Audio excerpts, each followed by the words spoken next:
ఏం జరగలేదండి. అంతా బాగానే జరిగింది. ఏం జరుగుతుంది? కామనే కదా! రాజకీయ నాయకులు అన్న తర్వాత కొట్టుకోవటం, తిట్టుకోవటం కామన్ అయిపోయింది. సభా సమావేశాలు మొదలయ్యాయి. గవర్నర్ గారి ప్రసంగం గందరగోళంలోనే జరిగిపోయింది. సభ వాయిదా పడింది. వీళ్ళేమో తలకిందులుగా తపస్సు చేసినా మేము ప్రతిపక్ష హోదా ఇవ్వమని పవన్ కళ్యాణ్ గారు అంటున్నారు. ఇస్తేనే ఉంటామని వీళ్ళు హాజరేపించుకుని వచ్చినట్టుగా ఉందని వీళ్ళు అంటున్నారు. ఎలా ముందు పవన్ కళ్యాణ్ గారిని తర్వాత ఇప్పుడు కాదు, సింగిల్గా పోటీ చేసిన తర్వాత జగన్ని శాసించడం నేర్చుకోమానండి. సింగిల్గా పోటీ చేయమానండి. మరొక అంశం అన్నారు, విన్నారో లేదో, ఆయనది పార్టీ ఈయనకంటే పెద్ద పార్టీ అంట, ఈయనదే చిన్నదా అంటే జనసేన పెద్ద పార్టీ. జనసేన పెద్ద పార్టీ అంటనా? ఎలా అండి? నలుగురు ఐదుగురు కలిస్తేనా జనసేన ఎలా అవుద్దండి? ముందు అధ్యక్షుడు ఎవరో కనుక్కోమానండి. చంద్రబాబు, పవన్ కళ్యాణ్ జనసేన పార్టీకి అధ్యక్షుడు ఎవరు అది ముందు చూసుకోమానండి. 11 మంది కేంద్రం ఉన్నప్పటికీ ఉంది ఈ విల్లే కాబట్టి ఇస్తే ఏమవుతుంది? ఎంత అండి పవన్ కళ్యాణ్ పర్సంటేజ్ ఎంత? పవన్ కళ్యాణ్ మహా అంటే 6 లేదా 7 లేదా 10, అంతమించి ఎక్కువ ఉండదు పవన్ కళ్యాణ్. పెద్ద పార్టీ ఎలా అవుద్ది? 40% వచ్చినోడు బెటరా? బీజేపీ, జనసేన, టీడీపీ, సిపిఎం 10 పార్టీలు కలిసిన వాళ్ళు బెటర్ అంటావా?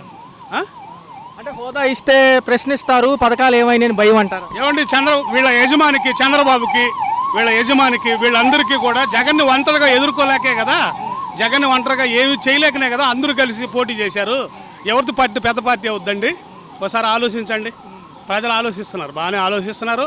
ఈ నవరత్నాలని ఏదో 6 ప్యాక్ అన్నాడు, ఏదో ప్యాకులు పెట్టాడు కదా, ఇవన్నీ జనాన్ని మోసం చేయడానికని అందరికీ తెలిసిపోయింది. అందరూ తెలివిగా ఇవాళ తప్పు చేసామని ఎవరికి వాళ్ళు చంపలేసుకోండి. అంటే ఇప్పుడు ఈ ప్రతిపక్షం ఉన్న ప్రతిపక్షం కింద అనుకునే వాళ్ళు అడుగుతారని ఈ యొక్క గందరగోళం సృష్టించారంట కదండి. ఇవ్వలేక చేతకాక ఇవ్వలేక జగన్మోహన్ రెడ్డి బటన్ నొక్కుతున్నాడు, ముసలిది కూడా నొక్కుద్దా అన్నాడు. ఇప్పుడు నొక్కమానండి చంద్రబాబుని, పవన్ కళ్యాణ్ని నొక్కమానండి. జుట్టు ఎగరేసినంత ఈజీ కాదు పవన్ కళ్యాణ్ చెప్పండి. కొన్ని కేసులు ఉన్నాయి. సుగాలి ప్రీతి అన్నాడు, ఏదో సుగాలి ప్రీతి కేసుకు ముందు చేయమానండి. ముందు ఆడవాళ్ళకి న్యాయం చేయమానండి. ఆడవాళ్ళు వస్తే పెద్ద చట్టాలు తీసుకొస్తాను, ఆడవాళ్ళు పక్కన చూడాలంటే భయం వేసేటట్టు చేస్తాను అన్నాడు కదా, ముందు అది చేయమానండి పవన్ కళ్యాణ్ గారిని. అది ఆ వ్యాఖ్యలు ఎలా చూడాలి సార్? తలకిందులుగా తపస్సు చేసినా అంటే ఏంటి అది? అంటే ఎలా తీసుకుంటారు? పవన్ కళ్యాణ్ ఇచ్చినా ఈకపోయినా 2029లో జనం ఆల్రెడీ జగన్మోహన్ రెడ్డికి ఇస్తారండి. పవన్ కళ్యాణ్ ఇచ్చేది ఎవరు? పవన్ కళ్యాణ్ ఎంత, చంద్రబాబు ఎంత? వాళ్ళు ఇవ్వాల్సిన అవసరం లేదు. జనాలే జగన్మోహన్ రెడ్డి పార్టీకి ఇస్తారు. మార్నింగ్ వాకౌట్ చేసిన అనంతరం కూడా బయట చర్చా సమావేశాలు పెట్టారు. ప్రస్తుతం ఎలా అనిపించింది? అంటే మేము ప్రజాగలం వినిపిద్దామని వెళ్ళాము, ఒక అవకాశం లేదంటున్నారు. నిజమే కదండి, వాళ్ళు వెళ్ళారు, ప్రజల పక్షాన్ని పోరాడదామని వెళ్ళారు. సూపర్ 6 అన్నారు, ఒకటే అమలు చేయలేదు. ఇంతవరకు ఎటువంటి హామీలు కూడా నెరవేర్చలేదు. మెగా డిఎస్సీ అన్నారు, మెగా డిఎస్సీ మాలాంటి వాళ్ళందరూ ఎదురు చూస్తున్నాం, మెగా డిఎస్సీ లేదు. ప్రజల సమస్యల కోసం పోరాడతారు. జగన్మోహన్ రెడ్డి ఏమైనా అధికారం కోసం కాదండి, ప్రజల కోసం తిరుగుతూ ఉంటారు. ప్రజలే ఆయనకు ఊపిరి, అది అందరికీ తెలిసిందే కదా. ఏదైనా వచ్చే ఛాన్స్ ఉందంటారా, లేకపోతే ఇలాగే చేస్తారు గందరగోళంగా? వాళ్ళు చేస్తారండి, వాళ్ళకి మదం ఎక్కున్నారు. జనసేన, టీడీపీ, ఈ బీజేపీ మదం ఎక్కున్నారు. మదం ఎక్కిన పార్టీలు ఏం చేస్తాయి? ఒకసారి అవకాశం ఇవ్వచ్చుగా మాట్లాడడానికి, ఏమవుతుంది? ఇస్తే వాళ్ళ బండారం బయటపడుతుంది కదా. ఇస్తే వాళ్ళ బండారం మొత్తం బయటపడుతుంది. మీకు తెలియదేముంది? సూపర్ 6 గురించి ప్రశ్నిస్తారు, జనాలు తెలుస్తాయి. వాళ్ళు ఏమీ చేయలేరు, వాళ్ళకి తెలుసు. వాళ్ళు దోచుకోవటానికే సరిపోట్లా. ఇవాళ పెద్దిరెడ్డి అంటారు, వాళ్ళు అంటారు, వీళ్ళు అంటారు, రోజు అంటారు. ఇవన్నీ వాళ్ళే చేసుకుంటూ ఇవాళ మొత్తం వాళ్ళే దోసుకోవడానికి సరిపోవాలా. ఫ్రీ ఇసుక అన్నారు, జగన్మోహన్ రెడ్డి టైంలో కంటే కూడా ఇవాళ ఫ్రీ ఇసుక విపరీతమైన రేట్లు పెంచేశారు. అది అందరికీ తెలిసిన విషయమే. ఎందుకంటే పల్లెటూర్లలో అడిగితే వాళ్ళ కూటమి గురించి అందరూ చెప్తారు. తదుపరి ఎలా ఉంటుంది? రాష్ట్ర బడ్జెట్ ఏమైనా ప్రవేశపెట్టే ఆలోచనలో ఉన్నారా వీళ్ళు? సభనంతా ఇట్లాగే రసాభాసగా సాగుతుందంట. వాళ్ళు ఏదో ఒకటి చేసి ఎట్టయినా తప్పించుకోవాలని చూస్తారండి. చంద్రబాబుకు తెలుసు మనం ఇచ్చేదంతా తప్పుడు హామీలు, ఈ హామీలన్నీ కూడా మనం నెరవేర్చలేము, మన చేత కాదు, మన వల్ల కాదు అని. సంపద సృష్టిస్తానన్నాడు. మీరు చూశారు అనంతపురంలోనో సంపద సృష్టి ఎలాగో నాకు వచ్చి చెవిలో చెప్పండి అన్నాడు. సిగ్గు లేదండి?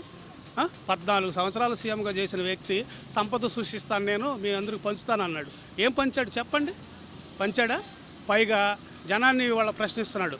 నా దగ్గర బడ్జెట్ లేదు, బడ్జెట్ వచ్చినాక నేను చేస్తాను, సరిపోవట్లేదు, భయం వేస్తుంది. సూపర్ 6 ఇచ్చేటప్పుడు 14 సంవత్సరాలు సీఎంగా చేసిన ముఖ్యమంత్రి, మాజీ ముఖ్యమంత్రి, ఈ ప్రజెంట్ ముఖ్యమంత్రి తెలియదండి? నవ్వుతున్నారు జనాలు, ఆ మాటలు విని నవ్వుతున్నారు. అదే సార్, ఇప్పుడు యాక్చువల్గా ఏంటంటే ఇవాళే బడ్జెట్ సమావేశాలు ఏపీవి ఎలా అనిపించినాయి చూసుకుంటే, సభ అయితే వాయిదా పడింది, వైసీపీ క్యాడర్ అంతా వాకౌట్ చేశారు. ప్రతిపక్ష హోదా దక్కలేదు, ఎలా అనిపిస్తుంది? ఎలా ఉందండి ప్రతిపక్ష హోదా దక్కేది ఏముందండి, అది యాక్చువల్గా వాళ్ళు నిర్వహించాలి. సో నిర్వహించాల్సింది నిర్వహించట్లేదు, దానికి ఎవరు చేయగలిగింది ఏం లేదు, వాళ్ళ స్వయంకృతం. ఇంకా గవర్నమెంట్ ఏంటంటే రెవెన్యూ మీద ఎక్కువ ఫోకస్ చేయాలండి. తర్వాత రెవెన్యూ చాలా లూప్ హోల్స్ ఉన్నాయి, ఇంకా లీకేజెస్ ఉన్నాయి, చాలా డబ్బులు వేస్ట్ అవుతున్నాయి. అంటే వేస్ట్ అంటే ఇన్ ది సెన్స్ రావాల్సినవి రాకుండా పోతున్నాయి. కొంత గవర్నమెంట్లో పవన్ కళ్యాణ్ గారు కూడా ఇంకా ఫుల్ ఫ్లెడ్జ్డ్గా ఆయన్ని వర్క్ చేయనివ్వాలి, ఆయన ఐడియాస్ తీసుకోవాలి. ఆయనకి మంచి ఒపీనియన్ ఉంది, ఆ ఒపీనియన్స్ తీసుకుని ఈ గవర్నెన్స్ని ఎట్లా చేయాలనేది చంద్రబాబు నాయుడు గారికి ఆల్రెడీ తెలుసు. ఇవి ఇంప్లిమెంటేషన్ బాగా జాగ్రత్తగా చేసుకోవాలి. మినిస్టర్స్ ఇంకా ఎడ్యుకేట్ అవ్వాలి. మినిస్టర్స్ ఇంకా ఫుల్గా నాకు తెలిసి డిపార్ట్మెంట్స్ మీద పట్టు రాలేదనిపిస్తుంది. ఫర్ ఎగ్జాంపుల్ రెవెన్యూ, ఫైనాన్స్, ఇంకా మిగతా వాళ్ళు కూడా అంత కంప్లీట్గా పట్టు రాలేదు. బాగా పట్టు సంపాదించి గవర్నెన్స్ మీద ఎక్కువ దృష్టి పెట్టి రెవెన్యూ ఎక్కువ తీసుకుని గవర్నెన్స్ చేసుకోవాలి. కనీసం ప్రతిపక్ష హోదా ఇవ్వకపోయినా తాత్కాలికంగా ఏదైనా ఇస్తే చర్చలు కొనసాగే అవకాశం ఉంది కదా, ఎందుకంటే అనేక లెక్కలు పెండింగ్ ఉండిపోయినాయి, వాళ్ళు కొంచెం ప్రసంగిస్తేనే కదా ఏంటి జరుగుతుందని తెలిసి. అలా ఏం లేదండి, అలా ఏం లేదు.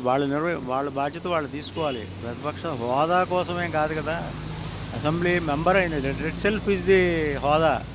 మెంబర్గా పంపించినప్పుడు మెంబర్గా వాళ్ళు ఎలక్ట్ అయ్యి they can enter in to the assembly and they can participate in each and every aspect. అయితే పవన్ కళ్యాణ్ గారు ఆసక్తికరంగా కొన్ని వ్యాఖ్యలు చేశారు. తలకిందులకు తపస్సు చేసిన ఈ 5 ఏళ్ల పాటు ప్రతిపక్ష హోదా ఇవ్వము, బెటర్ గో జర్మనీ అని చెప్పి పవన్ కళ్యాణ్ గారు జగన్ గారిని అంటున్నారు. రెండోది ఏంటంటే 18 సీట్లు రాలేదు కాబట్టి అవకాశం లేదనేది గవర్నర్ గారి యొక్క రూల్ ప్రకారం బుక్లో ఉంది, ఎలా అనిపిస్తుంది? అదేనండి, అవన్నీ మామూలు వాళ్ళ ఒపీనియన్స్, ఎవరి ఒపీనియన్స్ వాళ్ళు చెప్తారు. బట్ ఫ్యాక్ట్స్ అనేవి తెలుస్తూనే ఉన్నాయి కదా, ఫ్యాక్ట్స్ని బట్టి రూల్ని బట్టి పోతారు. ప్రత్యేకమైన రాయితీలు, ప్రత్యేకమైన ఇది ఎవరిస్తారు, ఎవరెవరు కదా, ఏదైనా మనం సాధించుకోవాల్సిందే. దీన్ని మైలేజ్గా తీసుకుందామని అనుకుంటే అది పొరపాటే. ఇదేదో మైలేజ్ వస్తుంది మనం బయటికి వెళ్ళిపోతే అనేది కూడా పొరపాటే. 11 మంది వచ్చాము ప్రజాగలం వినిపిద్దామని, మాకు ఆస్కారం లేదు అని బయట ప్రెస్ మీట్ పెట్టారు అనంతరం. అదేం లేదండి, అదేం నప్పదు, మైలేజ్ రాదు దానివల్ల. ఇట్లాంటి వాటి వల్ల మైలేజ్, లోపల కూర్చుని లోపల మాట్లాడితే మైలేజ్ వస్తుంది. ప్రతిపక్షాలు మాట్లాడాలి, డిఫరెంట్ ఆస్పెక్ట్స్లో మాట్లాడాలి, అంతేగాని ఏదో ఒక్కసారిగా వచ్చేయాలని ట్రై చేయకూడదు. కొద్ది కష్టపడాలి. ప్రతి విషయం, ప్రతి ఆస్పెక్ట్స్ మీద కష్టపడాలి. ఏదో ఒక్కసారిగా మైలేజ్ వస్తుంది మనకేదో దీన్ని సింపథటైజ్గా తీసుకున్నా జరగవు. రాష్ట్ర బడ్జెట్ ప్రవేశపెట్టే యోచనలో ఉన్నారు. ఇవాళ మొదటి రోజు కాబట్టి ఏదన్నా మంచిగా ఉంటుందా బడ్జెట్ అనేది ఊహించవచ్చా? అదే మనం హోప్ చేస్తాం కదండి, ఉంటుందనే ఆశిస్తాము, ఉండాలి కూడా. రెవెన్యూ ఆస్పెక్ట్లో ఎక్కువ ఆలోచించుకొని ఎక్స్పెండిచర్ లీకేజీ లేకుండా చూసుకోవాలండి. మెయిన్ ఆ 2, రెవెన్యూ పెంచాలి, ఖర్చులు తగ్గించుకోవాలి. ఇప్పుడు అమెరికా లాంటి కంట్రీనే దానికి ఒక ప్రత్యేకమైన మినిస్ట్రీ పెట్టింది. మనం ఎందుకు పెట్టకూడదు? మనం కూడా పెట్టుకోవచ్చు. అట్లాంటిది ఎక్కడ లీకేజ్ జరుగుతుంది, ఎందుకంటే మనం పోగొట్టుకునేది కనుక కాపాడుకోగలిగితే సంపాదించుకున్నట్టే లెక్క. అది సమావేశాలు మొదలయ్యాయి. ఈరోజు చూసుకుంటే జగన్మోహన్ రెడ్డి గారు సభకు హాజరయ్యారు, కానీ ప్రతిపక్ష హోదా ఇస్తే మా ఈ ప్రాబ్లమ్స్ చెబుతామన్నారు, ప్రజల వైపు గలం వినిపిస్తామన్నారు.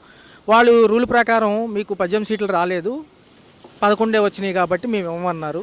దీనివల్ల బయటికి వాకౌట్ చేశారు అందరూ, కేడర్ అంతా. ఎలా అనిపిస్తుంది అంటే పిలిచి ఎందుకు అవమానం పడటమే కదా, అవమానం చేయటం అంత అవసరం ఏముంది? అసలు పిలవకుండా ఉంటే ఏది ఉండదుగా. మీకు ముందుగానే తెలుసుగా 11 సీట్లు వచ్చినాయని జగన్కి, మరి పిలవటం ఎందుకు? అవసరమా? ఎందుకు అవసరం ఏముంది? సభ మొదలవగానే గవర్నర్ గారి ప్రసంగం మొదలైంది, గందరగోళం స్టార్ట్ అయింది, అరుచుకుంటున్నారు. ప్రసంగం అవ్వగానే ఓ సభ వాయిదా పడింది, వీళ్ళు వాకౌట్ చేసేసారు. సో మేము కూడా ఇప్పుడైతే పాలక పక్షాలకు ఎంత టైం ఇస్తారో మాకు కూడా అంత టైం ఇస్తే మేము మాట్లాడతామన్నారు. వాళ్ళు ఏమని అన్నారు? మరి అంతే కదా, వాళ్ళకి టైం ఇస్తే వాళ్ళు మాట్లాడేది వాళ్ళు మాట్లాడతారు కదా. ఇప్పుడు ఏమి మాట్లాడినా ఆయన సొంతం గురించి ఆయన మాట్లాడకూడదుగా, ప్రజల కోసమేగా మాట్లాడేది. పోనీ ఆయన సొంతంగా ఏమరా బాబు నాకు తినడానికి లేదు, నాకు ఉండటానికి లేదు, నాకు ఏమన్నా ఇవ్వండి అని అడగడుగా. ప్రజల కోసమేగా మాట్లాడేది. అలాంటప్పుడు ఎందుకు ఇయ్యారు మరి? చెప్పటం ఎందుకు ఆయనకి? ఇప్పుడు బంతిలో కూర్చోబెట్టి వలపచనంగా చూస్తే ఎవరికైనా బాధే కదా. మరి ఆయన జగన్తోనే అట్లాగే చేస్తున్నారు. ఆయన చేసిన తప్పు ఏముంది? ప్రజాగాలం వినిపించడానికి మేము వచ్చాము, అవకాశం లేనప్పుడు ఎందుకని వాళ్ళు వాకౌట్ చేశారంట. మరి అంతే కదా, ఇది తప్పే కదా. మరి అంతే కదా, తప్పే. నువ్వు పిలవకుండా ఉండు, పవన్ కళ్యాణ్ అడ్రస్ లేకుండా వెళ్ళిపోతాడు. ఆయన కూడా ఒక మాట అన్నారు, మీరు తలకిందులుగా తపస్సు చేసిన ఈ 5 ఏళ్ల పాటు మీకు ప్రతిపక్ష హోదా ఇవ్వము, కావాలంటే ఫారెన్ కంట్రీ జర్మనీ వెళ్ళిపోండి అంటున్నారు పవన్ కళ్యాణ్ గారు జగన్. వీడు లండన్ వెళ్ళిపోతాడు. ఆ లండన్ ఫ్రెండ్లో ఉంది కదా, అక్కడికి వెళ్ళిపోతాడు వాడు. అర్థమైందా? జగను ఇక్కడే పుట్టాడు, ఇక్కడే పెరుగుతాడు, ఇక్కడే ఉంటాడు, ఇక్కడే మొగోడై అనిపించుకుంటాడు. వీడు అడ్రస్ లేకుండా వెళ్ళిపోతాడు. ఒక మాట అన్నారు, వైసీపీ పార్టీ కంటే జనసేన పార్టీ పెద్దదంట, ఆ పార్టీ చిన్నదంట. ఎన్ని సంవత్సరాల నుంచి చేస్తున్నావు నువ్వు నీ బతుక్కి? ఎన్ని సంవత్సరాల నుంచి చూస్తున్నావు? వాడు పుట్టుకాను వచ్చి వాడు ఈ రాజకీయంలోనే ఉన్నాడు. వాడు పుట్టుకతోనే వాడు బంగారు పాదాలతోనే పుట్టాడు. వీడికేముంది? బొచ్చుకు ఉన్నాయా? బొచ్చుగాడికి తరిమి కొట్టాలి అట్లాంటి ఈత ఒకటి. తరిమి కొడతారు జనాలు, అట్లా కొట్టారు. జగన్కి ఒక మాట అనమను, ఎవడైనా అంటాడేమో. వీడికి ఎవరు సపోర్ట్ ఇస్తారు? బాడకావుకి ఎవడైనా సపోర్ట్ ఇస్తాడా? ఏం చేశాడని వీడు చెప్పు. లేని వాడికి ఏమైనా ఇస్తాడా? ఇన్ని హామీలు చెప్పాడు. ఆడపడుసులు, నా బిడ్డలు, నా చెల్లెలు అన్నాడు. మరి ఏం బీకాడు వీడు? ఏమైనా బీగుతాడా? ఏమైనా ఇస్తాడా? మరి ఇంకేంటి? మరి ఏంటి మరి ఎందుకు ఇలా బాయ్కాట్ అంటే బయటికి బాయ్కాట్ చేయడం అంటే బయటికి వాళ్ళు వచ్చేసారు నిరసనగా వ్యక్తం చేసి, మరి రేపైనా వస్తారని అడుగుతున్నారు. మరి వీళ్ళు అవకాశం ఇస్తే వస్తారా లేకపోతే ఏంటి, ఎలా ఉండదు? అవకాశం వస్తే వెళ్తే ఆయన కూడా మాట్లాడే ఛాన్స్ ఇవ్వాలి కదా. ఛాన్స్ ఇవ్వకుండానే మీరు గందరగోళంగా మాట్లాడితే ఆయన ఏం మాట్లాడతాడు? మరి ఆయన మాటలు కూడా వినాలి కదా. ఆయన ఏం చెప్తాడో వినాలి కదా. చెప్పకుండానే మీరు గోలగోల చేసి బయటికి పంపిస్తే ఆయన ఎందుకు ఉంటాడు? అసలు అంత కష్టపడే అవసరం లేదు జగను. అర్థమైందా? ఈడ ఆటలు ఇంకో 4 సంవత్సరాలు, ఎట్లాగో ఇప్పుడు 8-9 నెలలు అయింది. ఇంకో 4 సంవత్సరాలు తరిమి కొడతారు జనాలు. అప్పుడు వీడు రోడ్డు మీద పడతాడు పవన్ కళ్యాణ్, చంద్రబాబు ఇద్దరు. జగన్మోహన్ రెడ్డి గారు ఇవాళ అసెంబ్లీ సమావేశాలకు వచ్చారు. నిన్న చెప్పినట్టుగానే ఈ యొక్క ప్రతిపక్ష హోదా దక్కలేదని చెప్పి గవర్నర్ గారు స్పీచ్ జరుగుతున్నప్పుడే బయటికి వెళ్ళిపోయారు, వాకౌట్ చేశారు. ఎందుకంటారు? ప్రతిపక్ష హోదా ఇవ్వలేదనేసి వాళ్ళు అడిగిన దాంట్లో తప్పులేదు. కాకపోతే ఏంటంటే వాళ్ళకి సరిపడే సీట్లు రాలేదు కాబట్టి రూల్ ప్రకారంగా అయితే ఇవ్వకూడదు. కాకపోతే ఉంటే ఒక విధంగా ప్రజలకి కొంతవరకు మేలు జరుగుతుంది. ఎందుకంటే ఇప్పుడు ఈ గవర్నమెంట్ ఏం చేస్తుంది, ఏం చేయట్లేదు అనేది ప్రశ్నించే హక్కు ఒక్క ప్రతిపక్షం వాళ్ళకే ఉంటుంది. అది లేకపోవడం వల్ల కొంచెం ప్రాబ్లమే. అది బేస్డ్ అంటే వాళ్ళ మీద డిపెండ్ అయి ఉంటుంది. మా మీద అంటే ప్రజలు ఏం అంటే ఏం లభిస్తుంది, ఏం లభించట్లేదు అనేది వాళ్ళ మీద డిపెండ్ అయి ఉంటుంది, మన మీద ఉండదు. అది ప్రతిపక్షాల వాళ్ళు చెప్తారు కాబట్టి ఇస్తే అంటే ఉంటే బాగుండు అని. ఇవ్వాలని కాదు, వాళ్ళ రూల్ ప్రకారంగా అది యాక్చువల్గా ఇవ్వకూడదు. వాళ్ళు ఇస్తే మేమేమో పోరాడతామనే విధంగా చెప్తున్నారు. మరి అది రూల్స్ ప్రకారంగా వెళ్ళకూడదు కాబట్టి ఇంకా ఇవ్వకూడదు. తలకిందులుగా తపస్సు చేసినా కానీ ప్రతిపక్ష హోదా ఇచ్చేది లేదని పవన్ కళ్యాణ్ గారి వ్యాఖ్యలు. రెండోది చూసుకుంటే రేపు వస్తారా లేదా అనేది డౌట్. అనర్హత వేట పడుతుంది కాబట్టే వచ్చామన్నట్టుగా హాజరు కోసం అన్నట్టు అంటున్నారు. ఎలా అనిపిస్తుంది? దానికి ఏమంటే పవన్ కళ్యాణ్ గారు అనేది అంటే కరెక్టే. ఎందుకంటే లేదు కాబట్టి ఇవ్వకూడదు. వాళ్ళు ఏమంటున్నారంటే ఇంకో న్యూస్ కూడా వస్తుంది, 60 రోజులు కానీ అటెండ్ అవ్వకపోతే మీకేమో ఇవ్వమని అంటున్నారు. అదే మీకున్న సభ్యత్వం కూడా రద్దు చేస్తాను అంటున్నారు. అది కూడా కరెక్టే. ఎందుకంటే ఇప్పుడు వరకు దేనికి వాళ్ళు అటెండ్ అవ్వలేదు, సరిగ్గా రియాక్షన్ కూడా అవ్వట్లేదు అని అంటున్నారు. అది ఎంతవరకు కరెక్ట్ అనేది వాళ్ళకి, ఈ 2 పార్టీ వాళ్ళకి తెలియాలి. వాకౌట్ అనేది ఎలా చూస్తారన్నా, అంటే ప్రజా సమస్యలపైన కొంచెం ప్రస్తావిస్తే బాగుండేది అనేది ప్రజల ఒపీనియను. అంటే వాళ్ళకి ఇచ్చేంత టైం ఇవ్వరు కదా జనరల్గా హోదా లేదు. వాళ్ళకి ఇచ్చేంత టైం ఇవ్వరు. కాకపోతే వీళ్ళకైనా రిక్వెస్ట్ చేసి, నాకు తెలిసి స్పీకర్ అయినా కొంచెమైనా రిక్వెస్ట్ చేసి వాళ్ళకున్న ప్రాబ్లమ్స్ ఏంటనేది కొంచెమైనా ఆలోచించాలని నా ఉద్దేశం. అంత ఎక్కువసేపు ఇవ్వకపోయినా పార్టీ పరంగా అంటే టీడీపీ అంటే కూటమి ప్రభుత్వానికి కొంచెం ఎక్కువ సమయం ఇచ్చి వీళ్ళకి కొంత సమయం ఇచ్చి వాళ్ళ బాధలు ఏంటనేది కొంచెమైనా తెలుసుకుంటే బయట వాళ్ళు వింటారని చిన్న ఒపీనియన్. అది వాకౌట్ పరిణామం ఎలా అనిపిస్తుంది? ప్రజాగాలం వినిపిద్దామని వచ్చాము, మాకు ఛాన్స్ ఇవ్వలేదంటున్నారు. ఉన్న క్యాడర్ వాళ్లే కాబట్టి వాళ్ళకున్న రూల్స్ ప్రకారం వెళ్తారు. గవర్నర్ గారి ప్రసంగంలోనే వీళ్ళు గందరగోళంలోనే జరిగిపోయింది ప్రసంగం కూడా. మరి రేపైనా వస్తారా ఖచ్చితంగా జగన్ గారు అని ఆలోచిస్తున్నారు. ఎలా ఉంటుంది? అది వాళ్ళ మీద డిపెండ్ అంటే మీరు ఇందాక చెప్పాను కదండి 60 రోజులు వస్తుందని. 60 రోజులు రావాలి ఖచ్చితంగానే.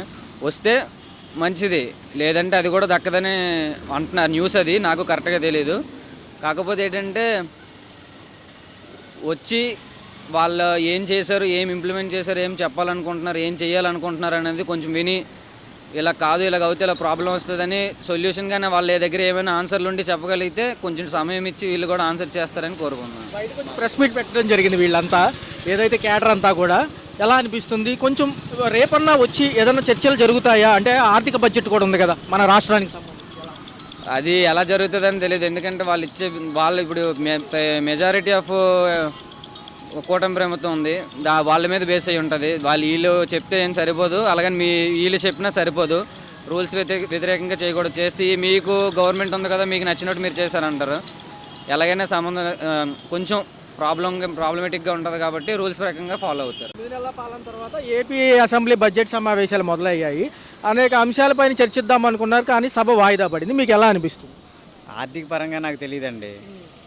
మామూలుగా నేచురల్గా మేము వర్క్ చేసుకుంటా అన్ని రకాలుగా ఉండడానికి మాకు చాలా ఫ్రీగా ఉంది. ఏ గొడవలు లేవు, ఎవరు మమ్మల్ని చిన్న మాట అనే అవకాశం లేదు. పోలీసు వాళ్ళు కానీ వాళ్ళు కానీ ఎవరు కానీ మమ్మల్ని ఇబ్బంది పెట్టట్లేదు, అంతా ఫ్రీగా వదిలేశారు. చాలా బాగుంది. అయితే ఏంటంటే ఇవాళ మొదలైంది ఫస్ట్. అయితే ఏంటంటే వైసీపీ వాళ్ళు వాకౌట్ చేశారు, ఎందుకంటే ప్రతిపక్ష హోదా దక్కలేదంటున్నారు. ఇస్తే బాగుండేదిగా, కొద్దిసేపు మాట్లాడేవాళ్ళుగా వాళ్ళు కూడా. అంటే ప్రతిపక్షం అంటే ఏంటో తెలియకుండా ప్రతిపక్షం ఎలా వస్తుంది? ప్రతిపక్షం అంటే అర్థం మీనింగ్ కావాలి కదండి. 18 సీట్లు వస్తే అర్థం వచ్చింది, 11 వచ్చినాయి కాబట్టి వాళ్ళు ఇవ్వలేదు. ఎలా అనిపిస్తుంది? ఇప్పుడు ఎక్కువ మెజారిటీ ఎటు ఉంటే అటే అటే అటే పార్టీ హెడ్ వస్తారు. మరి మరి అలా అది అంటే ఎవరైతే నాలుగు చేతులు కలిస్తే ఒక పవరు, ఒక చెయ్యి మీద ఉండదు కాబట్టి దానికి ఎక్కువ వచ్చిన చేతులకే అది తప్పైనా రైట్ అయినా వాళ్ళకే ఇవ్వాలి మెజారిటీ. అయితే ప్రజా ప్రాబ్లమ్స్ వినిపిద్దామని మేము వచ్చామని వైసీపీ నేతలు అయితే కొంతవరకు ఏమన్నారు అంటే, మీకు అయితే తలకిందులుగా తపస్సు చేసినా మీకు ఇచ్చేది లేదని పవన్ కళ్యాణ్ గారు అంటున్నారు. ఎందుకంటే పవన్ కళ్యాణ్ గారు మీకు హోదా దక్కే సీట్లు రాలేదు కదా అనేది ఆయన ఒపీనియన్. అలా పవన్ కళ్యాణ్ గారు మనసులో ఆయనకి మనసు ఇది రైట్ అయితే అది రైటు, ఇది రాంగ్ అయితే రాంగ్ మాట్లాడతారు ఆయన. అయితే ఆయన ఉద్దేశం ఎప్పుడు కరెక్ట్గానే ఉంటుంది. మరి పవన్ కళ్యాణ్ గారు కొంచెం వెనక ఫ్యూచర్ గురించి ఆలోచించుంటుంటారు, అది తెలుసుకోవాలి. రేపైనా వస్తారా? ఇంకా సభా సమావేశాలు ఇంకా ఇవ్వాలే. మొదటి రోజు వాకౌట్ చేయడం జరిగింది. గవర్నర్ గారు ప్రసంగించేటప్పుడు వీళ్ళందరూ బయటకు వచ్చేసారు వైసీపీ నేతలు. మరి ఎలా ఉంటుంది అంటారు? రేపన్నా వస్తారా, హాజరవుతారా? ఏమో నిర్ణయం చెప్పలేం కదండి. మనసులో ఇప్పుడు వాళ్ళ నిర్ణయం ఆ క్షణంలో మారిపోవచ్చు కూడా, చెప్పలేం. అందుకని ఇది ఎస్టిమేట్ చేయలేం. చూసుకున్నట్లయితే ఎలా అనిపిస్తుంది ఈ 9 నెలల పాలనతో పాటు? ఇక మరి 6 పథకాలు అమలులో 2 ఇచ్చారు కాబట్టి మిగతా రేపు అంశాలు ప్రసంగిస్తారా, లేకపోతే హాజరు కోసమే వస్తారా ప్రతిపక్షాలు కూడా? ఏమో నేను ఎక్కువగా న్యూస్ చూడండి, నాకు తెలీదు. అదే న్యాచురల్గా అయితే నేను సొసైటీలో జరిగే ఏదన్నా మంచి చెడులు ఉంటే ఈ పాలన బాగుంది, పాలన బాగోలేదని మేము ఎస్టిమేట్ చేసి చెప్పగలుగుతాం. అంటే మా గురించి కాదు, ఏమంటారు, మా స్వార్థంతో మాట్లాడట్లేదు, అందరి గురించి ఉద్దేశించి మాట్లాడుతున్నాం. బాగుంది ఈ పాలనలో. మా గతం ప్రభుత్వంలో అందరికీ డబ్బులు ఇచ్చారు, లేబర్ అందరిని బాగా చూశారన్నారు, కానీ బ్యాంక్ అకౌంట్లో మనీ కొల్లగొట్టారు. వాళ్ళ దగ్గర 150, 100, 2,000, 4,000 అమౌంట్ లాగేశారు, బ్యాక్గ్రౌండ్ అకౌంట్లో ఇబ్బంది పెట్టేశారు. ఈ ప్రభుత్వంలో చూపించట్లా, ఏది అలాంటివి లేవు, ప్రాబ్లమ్స్ లేవు, ఏమి చూపించట్లా. గత ప్రభుత్వంలో అయితే ఎంత అమౌంట్ పెడుతున్నాం, ఎంత అమౌంట్ ఇచ్చే రైతులకి ఇస్తున్నాం, ఎంత అమౌంట్ ప్రజలకు ఇస్తున్నాం అనే విషయాన్ని న్యూస్ వేసేవారు. న్యూస్ టెలికాస్ట్ చేయడం వల్ల కొంత ప్రజలకు తెలిసింది. కానీ లేబర్ అయితే గత ప్రభుత్వంలో డబ్బులు వేసినందుకు చాలా హ్యాపీగా ఫీల్ అయ్యి ఆ ప్రభుత్వమే కావాలని అంటున్నారు. ఇప్పుడు సొసైటీ పరంగా అయితే చంద్రబాబుకే మెజారిటీ ఎక్కువ, ఎక్కడ చూసినా మంచి పాలన బాగుంది. ఇది గత ప్రభుత్వంలో కూడా బాగుంది. జన్మభూమి కార్యక్రమం అని చాలా ప్రతి విషయంలోనే బాగుంది, ఇబ్బంది పెట్టాల. మెయిన్ ఏంటంటే ఈ మున్సిపాలిటీ వర్కర్లు, ఆశా వర్కర్లు వీళ్ళంతా ధర్నాలు చేయడానికి కారణం ఏంటి? ఎవరైనా మనసు బాధపడితేనే వాళ్ళకి అందేది అందకపోతేనే వాళ్ళు అడుగుతున్నారు, బాధపడుతున్నారు. అది ఈసారి ఆ ధర్నాలు అవి కనపడట్లేదు. ఏంటి ఎలక్షన్స్ చివరిలో 1 సంవత్సరం ముందు నుంచి ఎక్కువైపోతున్నాయి. ఈసారి మరి ఏమో ఆ విషయం నాకు తెలియదు, కానీ ఇప్పుడు వరకు మరి బాగుంది.